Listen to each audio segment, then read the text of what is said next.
Joining us right now, talk a little high school football preview this week. Take a look back a little bit at last week's games, but to preview this week's as well.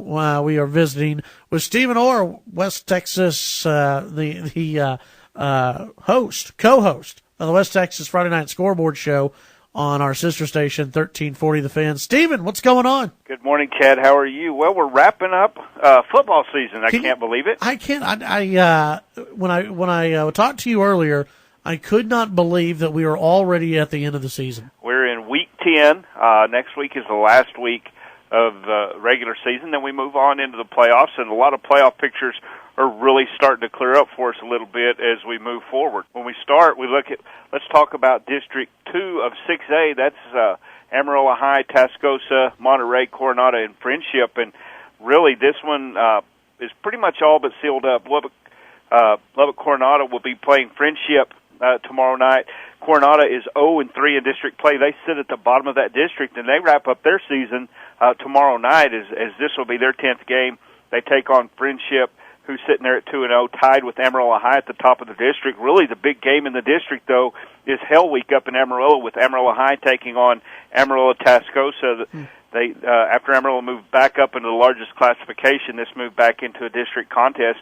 8-0 Amarillo High taking on 7-1 Tascosa. Now, Coronado managed to scare Tascosa a little bit. Tascosa had to come from behind late to notch the win in that game, but that's going to be the game in District 2 of 6A, and if Amarillo High wins that, you're probably looking at, depending on what Coronado does with Friendship, if Friendship pulls the win out, you'll have Amarillo High and Friendship playing next week on last week of the season for a district championship. Should be a really interesting ball game either way in that one.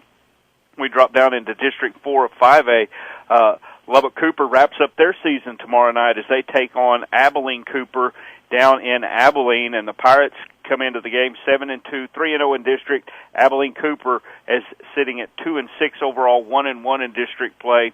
They beat Plainview last week, and man, this looks like an opportunity for the Pirates to go ahead and just seal up that district championship outright if they can win this game tonight or tomorrow night. And then you've got Plainview taking on San Angelo Lakeview, and Plainview puts himself in a great position to finish number 2 in the district if they can win that game tomorrow night against Lakeview as they finish off their season next week against Lubbock High School, a team that's 1-8 on the year right now and 0-3 in district play. And by the way, they take the night off this week, and probably a bye week that they're certainly in need of as we go into this time of the season. Drop down into 4A Division 1, and that District 1 with Lubbock, Estacada, Seminole, Levelland, Borger, and Pampa.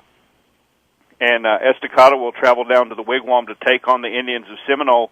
Estacada is 7-2 on the year. They're 3-0 on the season. This is their last district game coming up tomorrow night, and they can lock up that district championship outright with a win.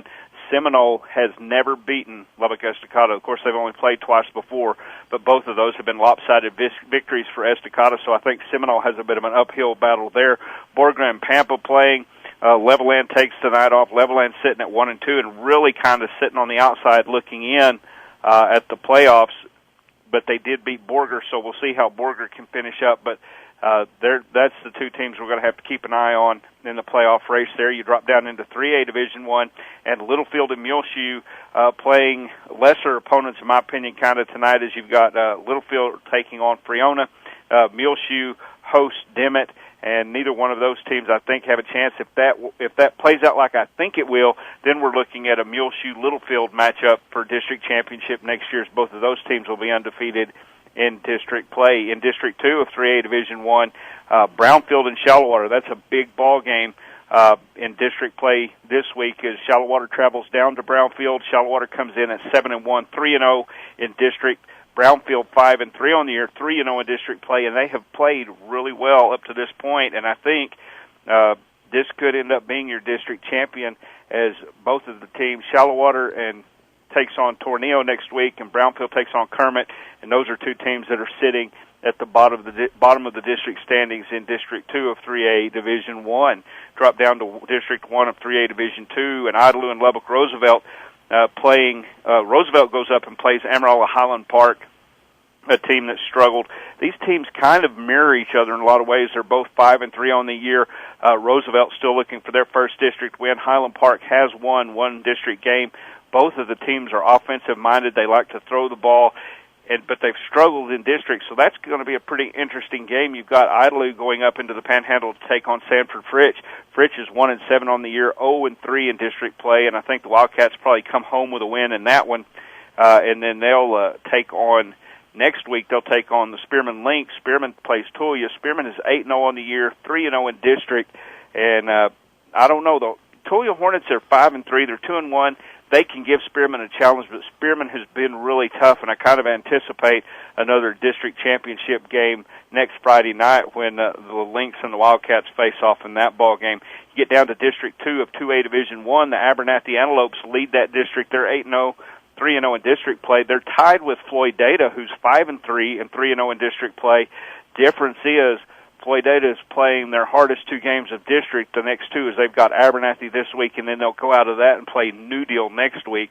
If Floydada can beat Abernathy or New Deal or both, I mean, they can stay in that district race. If they're able to beat just one of them, they could cause a three-way tie. And then you get down with Hale Center, Olton, and Tahoka. Hale Center's taking on New Deal this week, and Olton and Tahoka playing, and that's a battle of cellar dwellers with Olton at 1-7, 0-3 in district, and Tahoka's at 2-6 and 0-3. Then we go into Division 2 of 2A in District 3, and that's your district with Crosbyton, another team that's 8-0 on the year, 3-0 in district, and they play the Memphis Cyclones.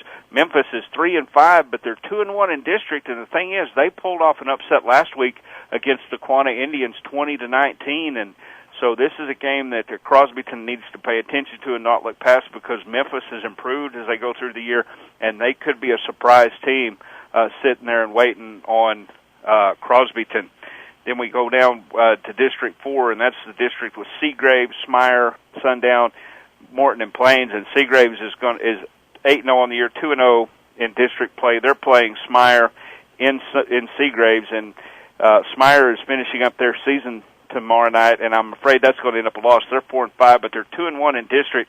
But Seagraves is clearly the class of that district, and I just don't see any way that Smyer can pull that one out. But I've been wrong before, so we'll see. And then you've got Morton and Plains playing. Plains is 0-8 on the year. Morton is 1-7. And I think either one of these teams to get that last district win or last win of the season, I think they need to pull that off Friday night, because they both have tough games to wrap up the district campaign. Couple of quick games down in six-man football. You have Valley taking on Spur. Valley is ranked number 9 in the state. They're 6-2 and 1-0 in district. They take on a Spur team that's 3-5 and 1-0, but that's key to the district race, as both of those teams won their games last week. And then you've got Anton, who's 4-4 on the year, but they pulled off an upset over Meta last week. They play Whiteface. That's going to be one of our key six-man games in District 3 of 1A Division 1. Is Anton really is surprising me. They've gotten a lot better, or the teams, they've been able to put some teams away and do things better. And Ropesville is the kind of the class of that district, but they got beat by Anton as well, and they're open. So Anton has really surprised me as they pulled off two big wins in the last 2 weeks. We'll see if they can make Whiteface number 3. Visiting with Stephen Orr, West Texas Friday Night Scoreboard Show, sister station 1340 The Fan, 10 p.m. to midnight on Friday. Stephen, besides the Amarillo game, which that sounds like it's going to be a pretty good one. That's going to be a dandy. That's got the big star by it on my little sheet of paper. But if we look at some other games, I think Lubbock, Estacada, and Seminole is a really interesting game.